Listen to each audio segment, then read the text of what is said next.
अस्सलाम वालेकुम दोस्तों, क्या हाल चाल है। अच्छा जी, ये गाड़ी है और फॉर सेल है। दादा इसका बताओ ना, डिटेल तो बताओ, क्या डिटेल है इसका। 2003 मॉडल है। इको क्या 9 महीने इको है, इको है, टाटा इको टोयोटा इको है। 10 महीने बाकी है 2003 मॉडल, मुल्किया जो है ना 10 महीने बाकी है।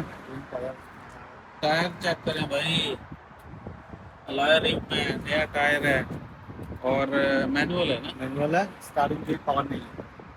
स्टार्टिंग पावर नहीं है, मैनुअल है। बाकी मैनुअल है, स्टार्टिंग भी मैनुअल स्टार्टिंग और गियर मैनुअल है, बाकी सब ऑटो है।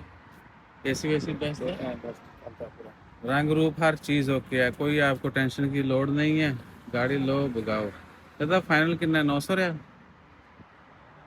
मैं तो 900 डिमांड ज़्यादा है, हमारा, लेकिन 900 900 जो है ना हमारा डिमांड है। थोड़ा बहुत हो जाएगा और कोई भी बंदा विलिंग हो, ही कैन कॉन्टेक्ट अस। दादा अपना नंबर तो बोल दो। 71 seven one 33 double three 53 five three 47।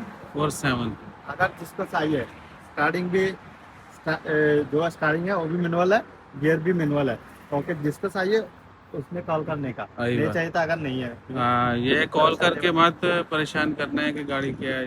दादा कोई कॉल करे इसको बोलो व्हाट्सअप करो, व्हाट्सअप करो तो ये वीडियो का लिंक सेंड हाँ कर। हाँ, व्हाट्सअप व्हाट्सअप करो। दोबारा वीडियो का लिंक सेंड करो। ओके ओके, जो जो मेरा इस नंबर में व्हाट्सअप है। अगर नंबर एक चाहिए बार तो फिर रिपीट कर दो। व्हाट्सअप करो, व्हाट्सअप में मैं नंबर पिक्चर भेज बोलो, देगा। दोबारा बोलो नंबर। 71335347। ये नंबर है, व्हाट्सअप कॉल कर सकते हैं। और देखना तो आप सरूज के एरिया में बंदा रहता है, ठीक है ना। ऐ भी लगे हुए ने। चीते दी खल भी पई है। चीता है क्या है? वो तेरी खैर। और ग्लास भी टिंट किए हुए हैं भाई। हर डोर जो है ना वो ऑटो है। ये नहीं है कि सिर्फ फ्रंट डोर ऑटो है, पूरे चारों डोर ऑटो है। बाकी जो भी बिलिंग हो उधर से रात को कर लीजिए।